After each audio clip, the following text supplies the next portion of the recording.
Okej,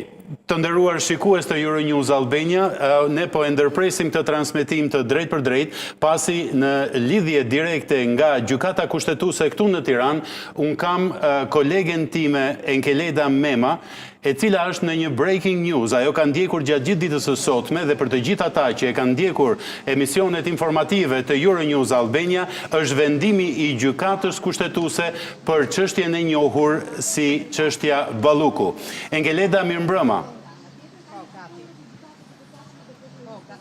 Enkeleda, mirëmbrëma, më dëgjon? Franco, mirëmbrëma, pas më thuaj se 9 orësh të mbyllur në dhomën e këshillimit,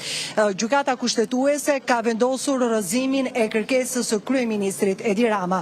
Mos pasja e shumicës votave, pra 5 vota për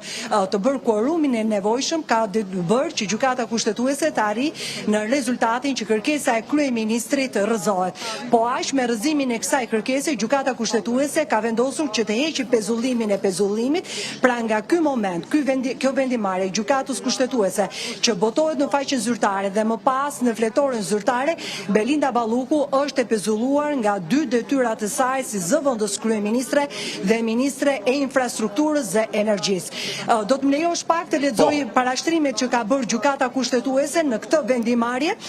e cila i referoi disa kërkesave kryesore të kryeministrisë.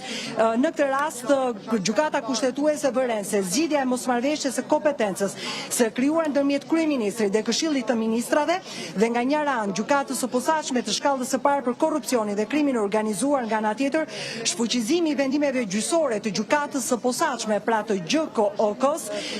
dhe për pjesën që kanë disponuar vendosje dhe vazhdimin e masës ndaluese të pezullimit të ushtrimit të detyrës së zëvendës kryeministres dhe ministres së infrastrukturës dhe energjisë, interpretohet në bazë të pikës 3 të nenit 103 të kushtetutës. Paraprakisht gjykata ka vlerësuar një zëri se imuniteti i ministrit rregullohet vetëm me nenin 103.3 i kushtetutës dhe në regjimin kushtetues të imunitetit të ministrit, ashtu sikurse të deputetit, nuk përfshihet garancia e parashikuar në nenin 242 paragrafi 2 i kodit të procedurës penale, sipas të cilit masa e pezullimit të ushtrimit të një detyre të shërbimit publik nuk zbatohet ndaj personave të zgjedhur sipas ligjit elektoral.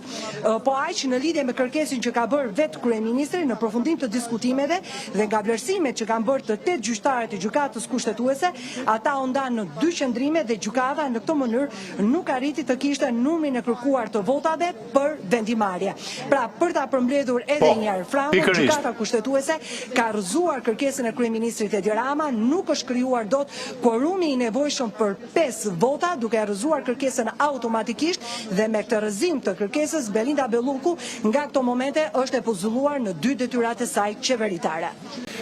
Enkeleda, ishte shumë e qartë dhe nga qartësia jote nuk kam se çfarë pyetje të bëj tjetër. Të falenderoj shumë dhe për kontributin gjatë gjithë ditës së sotme në ndjekjen e kësaj çështje vërtet teje delikate, politike dhe juridike. Të falenderoj.